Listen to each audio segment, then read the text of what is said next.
The banking Guru channel में आपका स्वागत है। आज हम अपनी इस वीडियो में जे.एंड.के बैंक के दिसंबर 23 क्वार्टर के रिजल्ट्स जो कल रिलीज हुए हैं उन्हें एनालाइज करते हैं। Very interesting set of numbers जिन्हें एनालाइज करने में भी थोड़ा दिमाग लगाना पड़े। आइए देखते हैं पहले हाइलाइट्स, उसके बाद हम डिटेल में एनालाइज करेंगे। नेट प्रॉफिट 10.50 10.5% से बढ़ गया। एब्सोल्यूट फिगर में 40 करोड़ बढ़ गया, 381 से 421। बहुत बढ़िया, बट लेट अस सी क्या ये फैक्चुअली इतना बढ़िया है, आगे डिटेल में देखते हैं। एम्प्लॉय कॉस्ट, किसी भी बैंक ने एम्प्लॉय कॉस्ट अपनी कम नहीं की है। This is a first bank जिसने अपनी एम्प्लॉय कॉस्ट कम की है 721 करोड़ से 634 करोड़, मतलब 87 करोड़ से इनकी एम्प्लॉय कॉस्ट एक क्वार्टर में कम हो गई। वो उन्होंने कैसे की है, they know it better, but one fact is sure, ये जो बेनिफिट इनको मिला है वो हर क्वार्टर में मिलना मुश्किल है।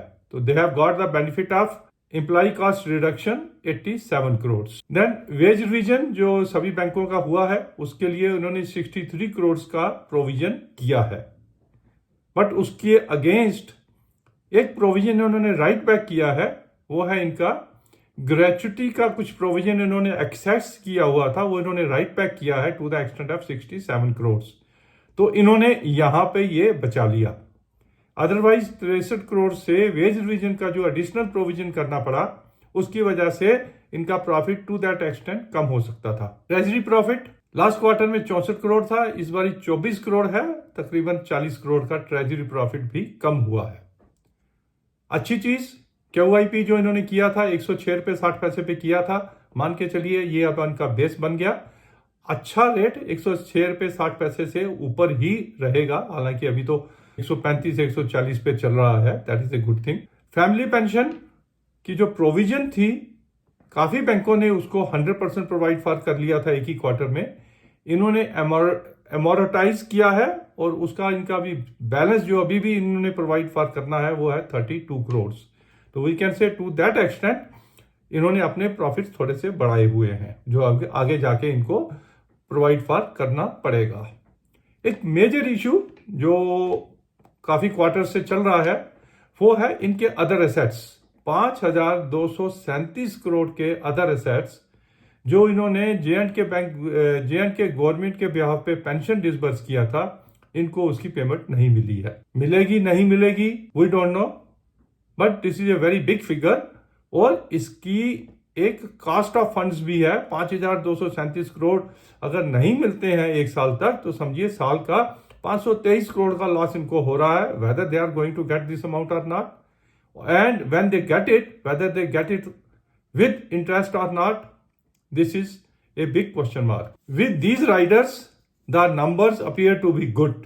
आइए डिटेल में देखते हैं। इंटरेस्ट अर्न 4.19% से बढ़ गया, अदर इनकम 8 करोड़ से कम हुई है, and total income has gone up by 3.69, reasonably okay, कोई बहुत बढ़िया नहीं है। इंटरेस्ट एक्सपेंडेड 11.88 से बढ़ गया, दैट मीन्स डिपॉजिट्स लेने के लिए इनकी कॉस्ट ऑफ फंड्स काफी बढ़ गई है, दैट्स वाई जो इन्होंने इंटरेस्ट दिया है वो काफी बढ़ के आया है, इतना तो हमने किसी भी बैंक में नहीं देखा था। ऑपरेटिंग एक्सपेंसेस 77 करोड़ से कम हुए हैं, mainly on account of employ cost जो हमने बताई थी 87 करोड़ से इनकी कम हुई है। टोटल एक्सपेंडिचर 3.84% से कम हुआ है, अगर ये एम्प्लॉय कॉस्ट ना कम हुई होती तो ये एक्सपेंडिचर 12% से बढ़ा हुआ दिखता, इस बार इनका 3.84% से बढ़ा हुआ दिख रहा है। Operating profit has gone up by 16 crore, 534 crore से बढ़ के 550 करोड़। प्रोविजंस इन्होंने फ्लैट रखे हैं, रिवर्सल किया था लास्ट क्वार्टर में 9 करोड़ का, इस बार भी रिवर्सल किया है 9 करोड़। इनकी एसेट क्वालिटी अंडर कंट्रोल है और पीसीआर भी इन्होंने 91.61 पे है, कुछ बहुत ज्यादा प्रोवाइड फॉर करने के लिए इनके पास नहीं है। टैक्स प्रोविजन, अब ये भी मुझे समझ नहीं आया। On the one hand the net profit has gone up and tax provision इन्होंने कम की है, 163 करोड़ से कम करके 138 करोड़ से की है, उसकी वजह से इनको बेनिफिट मिला है 25 करोड़ का। ये सब फिगर्स को मिला के इनका नेट प्रॉफिट आता है 421 crore against 381 crore of last quarter profit तो 40 करोड़ से बढ़ा हुआ, 10.5% से बढ़ा हुआ। अच्छा profit, but with the rider of what I have told you in the highlights. Gross NPA 300 crore से कम हुए हैं और नेट 173 करोड़ से कम हुए हैं। नेट एनपीए की परसेंटेज 0.83 काफी अंडर कंट्रोल। ऑपरेटिंग मार्जिन 7.97 और नेट प्रॉफिट मार्जिन 11.75 थोड़े थोड़े कम हुए हैं। अगर शेयर की चाल देखें, 44 रुपये से हमने इसको रिकमेंड करना शुरू किया था, 140 तक जाके अभी 132 पे है। प्राइस अर्निंग 9.75 की पीई पे चल रहा है, reasonably priced. This numbers appear to be very good, but these are not very good, these are okay set of numbers. उसकी वजह से ये 140 रुपया 52 वीक हाई क्रॉस करने में अभी टाइम लगाएगा। We have to wait for one more quarter when all these adjustments will not be available. उसके बाद देखा जाएगा कि इनका प्रॉफिट कैसे बढ़ता है। हालांकि इन्होंने रिटर्न तो काफी अच्छी दिए हैं। 3 महीने की रिटर्न इस शेयर ने दिया है 23%, 6 महीने का दिया है 87% और 1 साल में वो 140% की रिटर्न दी है। अभी तक J&K बैंक ने एक्सीलेंट रिटर्न्स दी है इन्वेस्टर्स को। ध्यान रहे, ये 140 रुपए का शेयर नहीं है, क्योंकि फेस वैल्यू 1 रुपया है, तो इसको 1400 रुपए का शेयर मान के चलिए, कोई इतना सस्ता भी नहीं है। ये थे हमारा एनालिसिस J&K बैंक पे।